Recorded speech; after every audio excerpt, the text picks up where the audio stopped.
Bom dia, meninas, sejam bem-vindas. Bom Esse dia. sábado, Bom dia. sejam bem-vindas. Hoje, sábado, 6 de julho de 2024, 10 horas da manhã. Nós estamos aqui para nosso encontro de consciência. E hoje nós vamos falar um pouquinho sobre um lugar para os excluídos. Os excluídos no nosso sistema. Os excluídos não são só pessoas, então a gente precisa trazer algumas informações sobre a exclusão, né? Não são só pessoas, podem ser também sentimentos, podem ser situações, podem ser crenças, né? Que são aquelas coisas que nós preferimos não conviver, ou não olhar, ou não vivenciar, mas que fazem parte do nosso sistema. Quando nós falamos em situações, por exemplo, como que uma situação ela faz parte do meu sistema? A partir do momento que ela configura uma alteração significativa no seu destino. Então, por vezes, nós passamos por situações que nos faz mudar de rota. E essa mudança de rota, ela é fundamental para que a vida chegue a alguém no futuro. Então, se nós pararmos para refletir um pouco, né, se por alguma situação o meu pai e minha mãe não tivessem ficado juntos, eu não estaria aqui. E talvez, na nossa ancestralidade, tenha acontecido alguma situação aonde cursos foram mudados e nós só podemos estar aqui porque esse curso mudou. Tá? Teve uma constelação que eu conduzi e nós tivemos uma situação de excluído e ali nós chegamos num amor que não pôde se fortalecer e ir para frente de uma bisavó, porque a bisavó ela tinha uma paixão por um homem e esse homem ele não estava dentro dos padrões que a família aceitava. E ali eles, né, mesmo se amando muito, foram obrigados, né, a mudar o seu destino. Então esse homem que foi excluído porque ele não estava no padrão, ele faz parte do sistema, ele requer ali o lugar dele no coração dos membros desse sistema. E isso estava impactando na vida da bisneta. Então esse é um exemplo, tá, de situação. E nós também temos os excluídos que nós já conseguimos perceber mais, né? Que são daquelas situações aonde nós temos, por exemplo, um alcoólatra, um viciado em droga, a prostituição, ainda nos dias de hoje a homossexualidade, né? São todas situações que fogem aqui de um padrão moral e que muitas vezes mesmo que inconscientemente nós dizemos não para aquela pessoa, não, né? Você não me faz bem, você não faz parte, eu não quero você aqui. E é muito interessante porque assim, quando o Bert ele vem falar do excluído, é além da moralidade, né? Porque nós dentro da nossa moral, nós temos muito mais facilidade, simpatia por quem? Pela vítima, né? E o agressor, qual é a nossa postura moral diante do agressor? É de punir, né? De excluir, de deixar de canto. E aí o Bert Hellinger, dentro da vivência dele, ele percebeu ali quão grande é o elo entre a vítima e o agressor. E ele percebeu que todas as vezes que se exclui o agressor, também está excluindo a vítima. E é aí que acontece o emaranhamento, porque todos têm direito de pertencer. E nós, enquanto, né, seres humanos que vivemos dentro de um sistema que dita a moral e os bons costumes, nós não conseguimos cognitivamente entender como que eu vou dar um lugar para essa pessoa, né, que tão mal me fez, ou para essa situação que tão mal me fez, ter que levá-la novamente para o meu convívio. E é aí que a constelação ela vem trabalhando, porque ela diz: você não precisa trazer a pessoa para o seu almoço de domingo, Você não precisa colocar a situação num quadro na sua sala. Nós precisamos fazer esse acolhimento a nível de alma, no nosso coração. Então, quando nós trazemos essas situações para dentro da constelação, nós conseguimos mudar a nossa postura interna e o nosso olhar interno diante da situação. Então, aquilo que a gente olha com dor, com mágoa, com rancor, com ódio, né? Depois de uma constelação, nós conseguimos ter um outro olhar para isso, né? E é nesse momento que, quando nós conseguimos olhar para aquilo, sem a mágoa, sem a dor, sem a raiva, sem o ódio, é que nós conseguimos dar um lugar no coração. E aí nós nos damos a oportunidade, dali em diante, fazer diferente. Sandra, você tem uma dúvida? Pode falar. Não, na verdade, eu ia falar que isso é o puro julgamento, né? É o julgamento. É o puro julgamento. É o puro Porque julgamento. você não tá na história da pessoa, né? Independente de qual seja, né? Seja ela ruim ou não, para os nossos olhos, né? Mas é o julgamento, né? O que Eu acho que levou, né, é a Sandra? máxima de tudo, na verdade. É o que levou a pessoa a ter aquelas atitudes e fazer aquelas escolhas. Não, que nós olhamos o produto final, né, da situação, que é a dor. Mas tem uma história que vem antes de tudo isso, que construiu essa situação. Fala, Janine. Exatamente. E eu acho importante, assim, a gente falar também que isso não exime a pessoa, né, que teve alguma atitude que não foi legal, que ela não seja, ela não tenha a responsabilidade dela diante disso. Ela não se torna vítima por não receber o julgamento convencional. Sim. Né? Ela tem a responsabilidade dela diante daquela situação. Sim. Né? Porque às vezes, assim, a gente falando pode parecer que, então é uma pessoa que causou algum mal, é uma pobre coitada. Não, ela é responsável pelos seus atos. Ela é a contrapartida. Exato. A vítima, ela é a contrapartida do agressor. Exato. E o agressor é a contrapartida da vítima. Porque não existe vítima sem agressor e nem agressor sem vítima. Então, em algum momento da história deles, eles se uniram ali nessa situação para que um completasse o sistema do outro de alguma forma. E aí que vem as nossas dificuldades humanas, porque nós não entendemos isso. Porque isso é um olhar fora da caixa. É um olhar de cima, de fora da situação. Sistêmico, né? Sistêmico, é sistêmico. E assim, porque existe algo muito grande que não está dentro, que não está nos nossos olhos, está fora, está na alma. E é isso que esse trabalho da constelação e esses estudos vem nos auxiliando a ter consciência, porque aí você vai expandindo, você vai tendo mais consciência, e você, por isso que se chama autoconhecimento, né? Não é um autoconhecimento só de mim, é um autoconhecimento da humanidade, de como que funciona. E nós aqui reunidas, e aqueles que vierem assistir posteriormente, nós vivemos dentro de um sistema, cada um dentro do seu, que tem excluídos. E nós nem sabemos. E nós nem temos ideia, porque às vezes são tão excluídos que eles simplesmente desaparecem. Só que eles não podem desaparecer, porque é uma lei. Lei é lei, né? Porque foi tudo muito perfeito. O universo, ele funciona de uma forma muito perfeita. E é que com o que a Janine diz, que nós, né, esse olhar moral que nós temos de julgar o outro, é dentro do nosso ego, né? Daquilo que eu acho que é certo.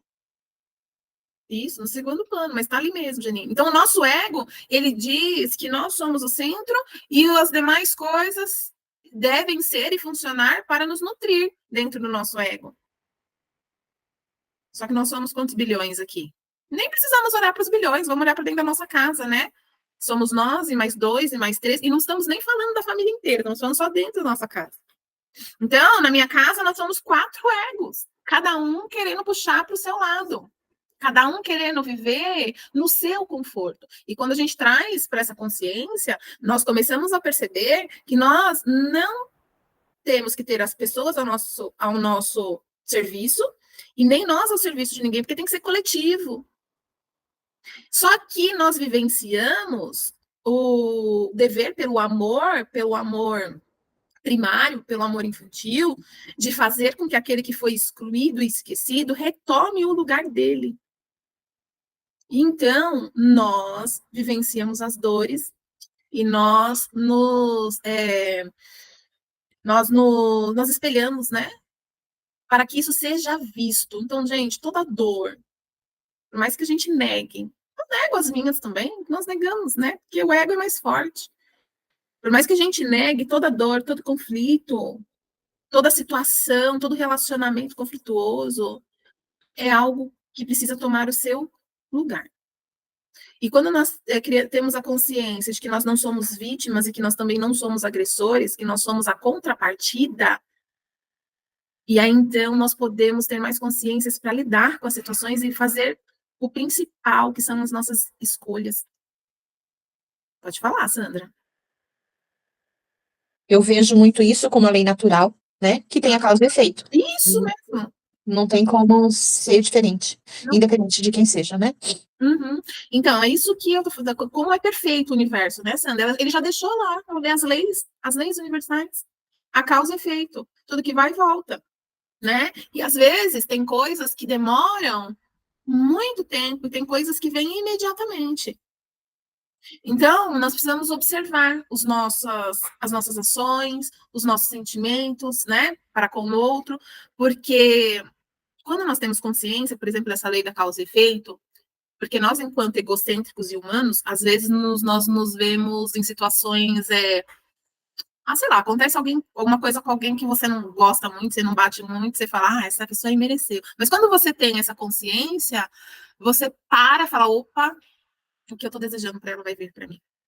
É por isso que quanto mais sucesso de coração e verdadeiramente nós desejarmos para aqueles que não nos agradam, provavelmente mais sucesso nós teremos. E essa é a nossa dificuldade. Então, assim, tem uma reflexão do Bert Hellinger sobre a exclusão, que ele diz, né, de exemplos de exclusão do sistema familiar. Não convidar uma determinada pessoa, um determinado parente para uma festa, porque ele vai se mostrar inconveniente ali, ou porque ele é chato, ou porque ele tem comportamentos que não são bem vistos pela família. E aí essa pessoa, não, você...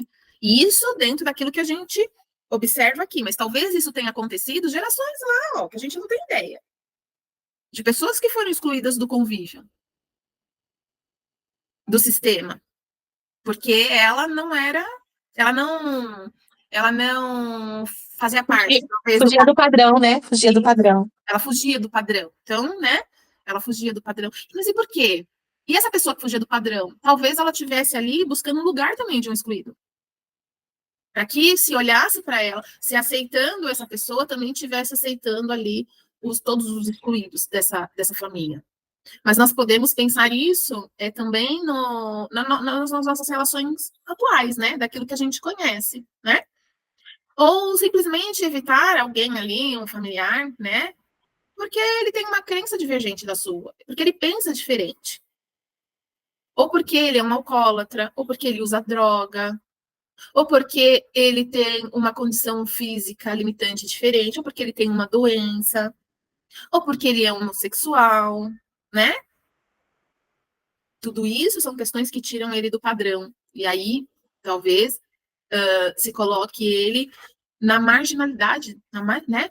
Na margem da família, sendo que ele tem direito ao lugar dele do jeito que ele é, né?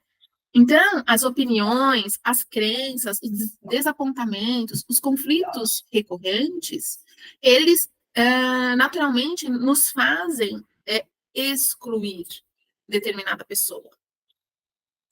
E é para isso que a gente olha. E essa é a nossa dificuldade, né? O que eu faço para incluir essa pessoa? Eu compro um frango e trago ela para o meu almoço de domingo? Não. Você só olha para ela e diz para ela: eu vejo você, eu vejo quão diferente você é. E eu sinto muito se eu não consigo me relacionar com você. Isso ainda é difícil para mim. Quando eu digo que ainda é difícil para mim, eu estou abrindo ali uma janela para começar a ver situações onde eu consiga, de alguma forma, conseguir ter um olhar melhor em relação a essa pessoa, né? E além das pessoas, também nós temos as coisas, né? Por exemplo, quando nós excluímos e rejeitamos histórias familiares, né? Quando nós rejeitamos e escondemos, né? Que são os famosos segredos de família, que são aquelas situações que mudam o curso da família, né? Os conflitos, as mágoas. Então, por exemplo, né? E que não é incomum. Alguém no sistema tem duas famílias e uma é ocultada. Como que nós vamos descobrir isso? Às vezes nós descobrimos numa constelação familiar, porque esse que foi ocultado, ele tem o direito de pertencer ao sistema. Ele tem o direito de ser reconhecido, assim como os abortos, né? Quantas vezes a mamãe ela sofre um aborto, mas ela não tem nem a consciência de tão grande era aquela vida que tinha dentro dela. E aí, então, aquela situação passa e ela não conta aquele bebê como filha. Isso é um ato de exclusão. Então, os atos de exclusão, eles são inúmeros e nós podemos fazer uma sequência, né, de semanas para tratar deles, assim, individualmente. Mas hoje, o nosso intuito é trazer a consciência do que é que nós estamos excluindo e por que nós estamos excluindo, e se nós conseguimos dar um lugar. Porque, assim, uma coisa muito importante que eu quero dizer, porque a gente ouve muito dizer o que nós deveríamos fazer. Porém, dentro do nosso coração, nós não sabemos como fazer. E às vezes nós nos sentimos ali excluídos por não saber o que fazer dentro de um grupo que me fala o que eu tenho que fazer. Então, o que nós trabalhamos aqui no Florescer da Alma não é ditar o que nós temos que fazer. Não. É só trazer consciência para que nós possamos olhar para aquilo e fazer um movimento, nem que ele seja pequenininho assim, ó. É conhecer, tá? E poder começar a pensar. Poxa vida, né? E agora? O que eu faço? Como que tá isso no meu coração? Dá para eu olhar para isso agora? E se não dá para olhar agora, tá tudo bem. Nós não vamos dar conta de tudo em meia hora, 20 minutos. Não. A única coisa que a gente vai dar conta aqui é de conhecer a lei e de saber que, enquanto os excluídos não tiverem o seu lugar, eles vão pleitear o lugar deles. E nós que estamos aqui vivendo nessa experiência humana agora, nós podemos estar alinhados com eles. E nós podemos estar vivendo alguns conflitos exatamente para que eles tomem o lugar deles, de direito. E até assumindo posturas, né? E até assumindo posturas. Pode falar, Sandra. Não, eu queria falar a respeito dos abortados, no caso, quando você falou. O medo também, né? O medo dessa rejeição, o medo de como essa mãe se coloca diante desse aborto. O que ela passou? Quais foram os medos dela para chegar até aí, né? Nem sempre é uma coisa, talvez nem sempre é uma coisa de coração, né? O aborto, ele traz uma discussão ampla, né? Porque nós temos várias configurações dentro desse tema aborto. Nós temos a configuração do medo, nós temos a configuração da dor, aquilo é tão dolorido, aquilo me traz eu não quero olhar, né? Como que eu vou olhar para aquilo que me causou tanta dor? Então eu prefiro não olhar. Eu prefiro não ver. E todas as vezes que eu tocar nesse assunto, eu vou vivenciar aquela dor. E essa é a beleza da constelação, porque a constelação diz, nós não precisamos ficar fiando o dedo na ferida aberta lá, para ficar doendo, doendo, doendo, doendo, doendo, doendo. Não. Nós olhamos e dizemos, eu vejo você, você faz parte. Você faz parte da minha história. E um aborto, ele pode mudar o curso da vida de uma pessoa. Olha quão importante ele é e deve ser reconhecido. Né? Porque quantas mamães, por exemplo, decidem não ter mais filhos depois de um aborto? Isso mudou o curso, não só da vida dessa mãe, como da vida de todos aqueles que poderiam vir e não virão. excluídos, eles trazem diversas dinâmicas. Daqueles que não poderão vir por conta de uma decisão daquela mamãe que sofreu aquela dor tão terrível e preferiu não passar mais por aquilo, né? Ou daquela mãe que resolve, não, eu perdi um, mas Deus vai me compensar, e agora eu vou ter 3, 4. E aí ela oportunizou, né? E talvez ela tivesse só um se aquele tivesse vindo. Então, a gente não sabe qual é a dinâmica que vai surgir a partir de um aborto. Então, os abortos, eles devem ser incluídos, porque eles fazem parte e eles mudam o curso da vida da família. Uma situação dentro da constelação que quando foi visto, quando foi colocado tudo em ordem, a mulher, ela realmente, ela teve, sim, a gravidez que tanto ela sonhava. Tá? Então, depois de ser visto, a condição, eu falo que essa condição é uma condição divina mesmo, né, que a gente entrega realmente para a energia, como cada um queira dizer, na verdade, né? Ou queira trazer para você, mas assim, que realmente, depois de ser visto, ser olhado, ser aceito isso, a pessoa, ela realmente teve um útero próspero. Porque ela se permitiu, né, Sandra? É isso que eu sugeri, né? Eu disse assim, olha, se eu quiser, né? Mas não, se a questão, deixa ela viver o momento, né? Dela, e quando tiver as coisas mais, quem sabe, porque de repente ela nunca olhou realmente para esse bebê, né? É porque às vezes a culpa dói tanto, né?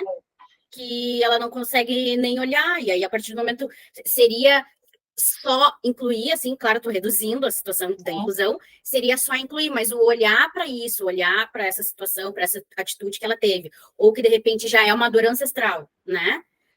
Dói tanto que a pessoa não consegue, né? E assim, né? Os médicos não disseram que ela não podia ter filho. Os médicos só disseram que o caso dela agora é só FIV. Porque para ela engravidar nos meios naturais, não tem como.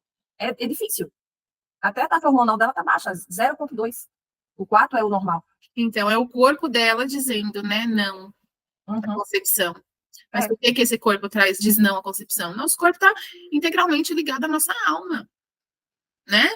A questão de aborto na minha família é algo assim, eu, graças a Deus, não tive. Porque eu acho que se eu tivesse vivenciado, talvez eu não tivesse filhos. Na minha família eu nunca ouvi falar, não. Eu acho que se houve, deve ter sido lá para trás, mas nos meus dias atuais, minhas tias, parte de pai, só por parte de pai eu tenho 9, não, desculpa, 6 mulheres, são 3 homens e 6 mulheres. Eu tenho orientação para fazer algo que eu não fiz ainda, eu convidei minhas irmãs para fazer, porque assim, a minha avó teve 8 abortos. Nossa, 8 abortos? Nossa. A minha avó. E minha mãe, aí ela teve um que ela conseguiu, mas nasceu muito doente, não sobreviveu. Aí minha mãe também nasceu muito doente, mas minha mãe foi uma criança muito doente, mas minha mãe foi firme. Aí minha mãe não teve. Mas nós somos em 4 irmãs. 3 tiveram, só eu não tive. E foi tudo muito dolorido. Muito dolorido. As minhas 2 irmãs mais velhas tiveram uma experiência de aborto muito dolorida. Muito dolorida. Você já veio com uma ovelha negra já. E eu não tive, mas dentro da experiência que elas tiveram, eu olho para aquilo e falo, gente, se fosse comigo, eu acho que eu não ia me permitir ter outro, passando pela dor que vocês... Mas elas não decidiram não ter, elas tiveram depois, estão lá, tudo muito. Mas, e depois, em outras situações que eu vivenciei na vida, vem essa orientação para mim de olhar para os abortos. Sim, por isso fazer algo, né? E aí eu até convidei elas, Jana, falei, gente, vamos plantar árvore lá em memória dos abortos, né? E aí a gente ainda está escolhendo o lugar para que a gente quer um lugar que a gente possa ver, né? A gente possa passar e falar, tá ali, né? Também não fique ali, uma árvore plantada e perdida, porque eu também acho que não vai fazer sentido. Mas é uma coisa que, em várias situações, em várias dinâmicas, veio para mim, olha para isso. E que bom que elas aceitaram, que elas não aceitaram, acreditaram, né, Magali? Porque tem gente que conversa e fala, tem nada a ver. Gente, peraí que eu posso me sofá. Abusada. Isso? A minha cachorra subir no sofá para tomar sol e eu aqui mexinha. Eu tive 4 atendimentos de constelação, que os 4 atendimentos, um seguido do outro, apareceu os abortados e que não, na verdade, deu para perceber muito forte que foram, assim, abortos que não como que eu posso dizer? Aqueles abortos que a gente tem de 15 dias, 20 dias, você entendeu? Aqueles sangramentos que acontecem, né? E a mulher, ela não se coloca nessa posição, né? De um aborto, na verdade. Às vezes nem tem Não tem ideia. conhecimento, Sabe, né? né? Exatamente. E foram quatro seguidos, um no outro. E aí elas só conseguiram entender isso quando, depois que passou a constelação, veio os insights de como foi isso, né? De como foi essa perda do sangue, né? Essa perda, na verdade, desse feto mesmo, né? Sim. Mesmo que ele esteja muito pequenininho ainda, né? Mas, e todas elas falaram, nossa, eu jamais imaginei que teria sido um aborto. Todos espontâneos, mas aconteceram. Agora você imagina, Sandra, quantos milhões não tem? Exatamente, E exatamente. esses milhões que tem, eles não impactam só a vida dessas pessoas, eles impactam a vida no planeta. Porque eles não existiram no planeta. Eles não existiram na cidade, eles não existiram no país, e eles querem o lugar deles. Eles fazem parte do censo. Então, isso é grande demais, né? E nós, como algumas coisas nós temos consciência e outras nós não temos e nem fazemos ideia, e eu acredito que vocês, né, nessa conversa já tenham aí tido alguns insights. A Janine preparou, então, um movimento sistêmico, né, para que a gente possa, de alguma forma, hoje, nos beneficiar e abrir, dar um lugar para aquelas histórias que a gente nem conhece, para que nós possamos tomar o curso da vida, que esse é nosso destino aqui. Não é olhar para trás, é olhar para frente. É olhar para aquilo que nós podemos fazer para honrar aqueles que passaram. Não tem nada mais grandioso para honrar os nossos antepassados do que viver a vida. E quantas vezes nós vivemos olhando para trás? E quando nós estamos olhando para trás, nós estamos olhando para a morte. Então, a gente precisa de muita consciência. E nós precisamos pedir, né, para esse Pai maior celestial que nós temos, cada um na sua crença, para que nós sejamos orientados para que nós consigamos realmente fazer valer a vida que chegou até nós de uma forma grandiosa e colhendo frutos. Então, eu espero que vocês tenham gostado do nosso bate-papo de hoje, que vocês, né, que nós tenhamos recebido muitas consciências